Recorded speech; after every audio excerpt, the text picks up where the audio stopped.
Hey everybody, we just got done seeing Bone Tomahawk, a new Western horror film from last year, and it stars Kurt Russell. And this, compared to the other Western horror film we saw earlier this year, was definitely the superior film. This was a million times better than Diablo.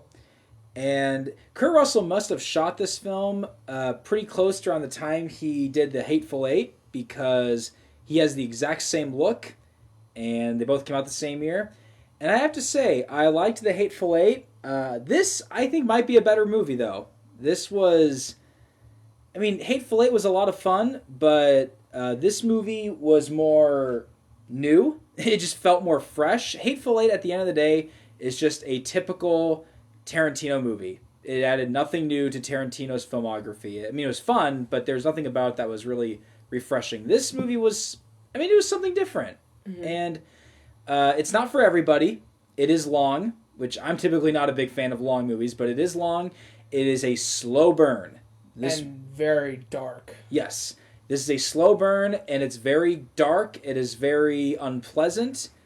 But I really liked it, though. It had a really... It keeps you on your toes. Yes. You honestly have no idea which way it's going to go. Which I loved about it. For a movie that's so slow and takes its time, it does a really good job not being boring.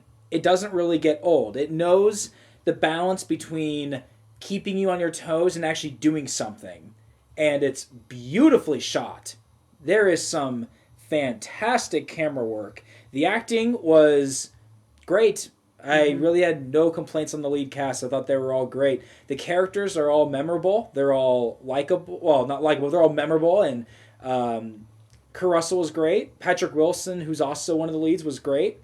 And the antagonists are creepy, which exactly is what they should be. And I mean, there's not much to talk about plot-wise, because it has a very straightforward plot, so I don't really want to get too much into it.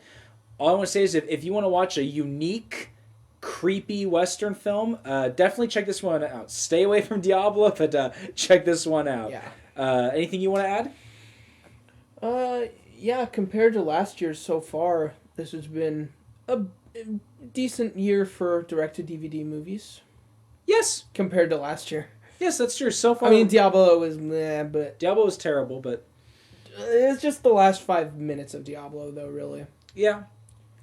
Yeah, so, and we have another Western coming up soon, so that'll be fun. We've been on a real Western high lately. And I'm glad that there are more Westerns coming out. It's a very, it's been kind of a dead genre, so I hope it continues to stay relevant. I feel like it's, the resurgence right now is due to Tarantino's movie and people trying to cash in on the popularity of him bringing that back. And if so, then I say great. Mm-hmm. You know, if that's what it did, I think that maybe is what Tarantino wanted. I'm sure there's a big part of Tarantino, since he loves Westerns and he uses them in every single one of his movies. I'm sure there's a part of him that doesn't like the fact that the genre is kind of dead. So, and you know, as much as I hated A Million Ways to Die in the West, from what I think I remember hearing that was a motivation for Seth MacFarlane to do a Western setting, was he didn't like the fact that there aren't that many Western movies anymore. So. Too bad it was terrible. Yeah, too bad A Million Ways to Die in the West was terrible. But yes, Bone Tomahawk gets a very positive review from myself. Do you recommend it? Yes, if you know what you're getting into. Yes, just keep in mind it's a slow burn. It's a slow burn, and it's a brutally dark hard R. Yes, it is, for sure. So just keep that in mind. Yeah. All right, well, positive review for Bone Tomahawk, and thanks for listening.